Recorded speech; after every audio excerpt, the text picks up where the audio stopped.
Ô Padre Lucas, estou aqui com o professor Roque, ele quer te perguntar. Eu queria entender, assim, você convive com os ucranianos mais de perto, o sentimento nacional, assim, da identidade.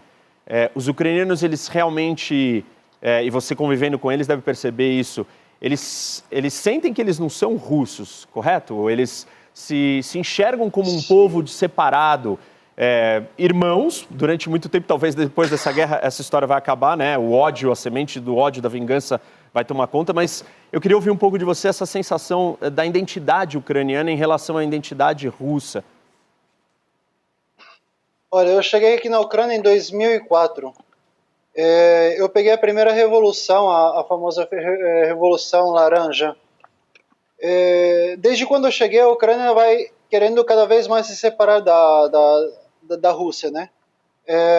Primeiro, a mudança de idioma, porque quando eu cheguei, o idioma oficial era o russo. Depois ele se torna o segundo idioma, depois ele não se torna o idioma do país, né? As pessoas conversam, falam. E com a segunda revolução que teve em 2014, onde a Rússia também entrou, tomou Crimeia. E a Ucrânia tem um desejo muito grande de entrar para a Europa. Mas esses são dois povos, como o senhor estava dizendo mesmo, né? Que são povos irmãos. São povos irmãos. Muitas famílias que têm parentes, os pais moram na Ucrânia e os filhos na Rússia, ou vice-versa. Então, é um povo que está muito unido. Eles não se sentem russos de jeito nenhum. Se sentem ucranianos. Aqueles que são russos, eles falam, eu tenho descendência russa.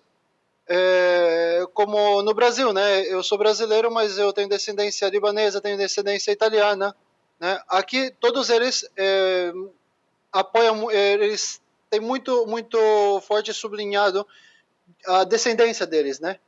Mas se sentem ucranianos. Os ucranianos se sentem muito ucranianos, não se sentem russos. Deixa eu perguntar uma coisa para o Sérgio. Ô Sérgio, a gente estava falando de fake news aqui e o papel da manipulação da informação numa guerra. Você é um jornalista e está aí cobrindo uma guerra. Como é que você faz para checar as informações? Você já percebeu que já tentaram passar alguma fake news para você em algum momento? Você olhou e falou, isso aqui parece nota falsa, eu não vou passar para frente. Como que você faz? Porque é conturbada aí a troca de informação, não?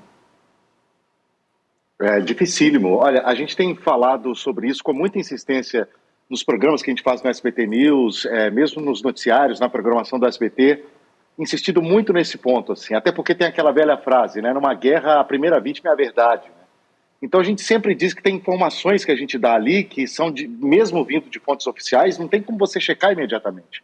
Né? Mesmo eu estando em Kiev, ficamos lá alguns dias, ou Lviv, ou outros pontos do país ali, a gente recebe as informações tanto do governo da Ucrânia quanto do governo da Rússia, e ali você tem que ter um filtro muito forte para analisar aquelas informações. Eu te dou um exemplo aqui.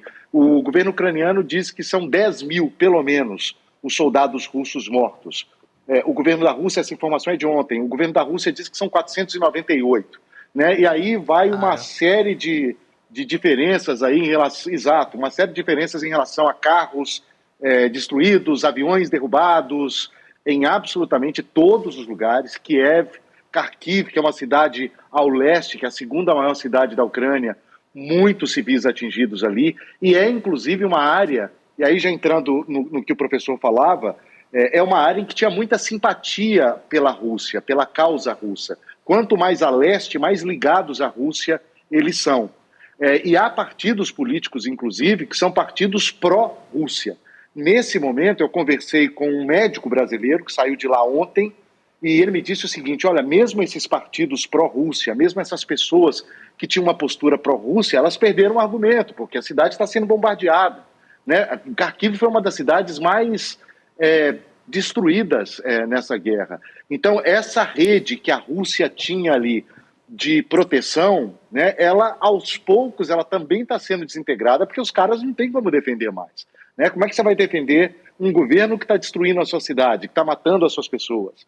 Então, tudo isso também é consequência de uma guerra. Mas você tem toda a razão, assim, informação é algo muitíssimo difícil da gente checar, a gente sempre coloca ali os poréns, porque é nossa responsabilidade fazer isso, né? E o que a gente tem tentado fazer, o que eu fiz todo esse tempo na Ucrânia, foi conversar muito com as pessoas, deixar que as pessoas contem as suas histórias, porque eu acredito muito nisso, assim, mais importante do que a quantidade de aviões, do que estratégias militares, essas também são informações importantes, mas nada é mais importante numa cobertura de uma guerra, e eu já tive em 5 delas, do que o drama humano.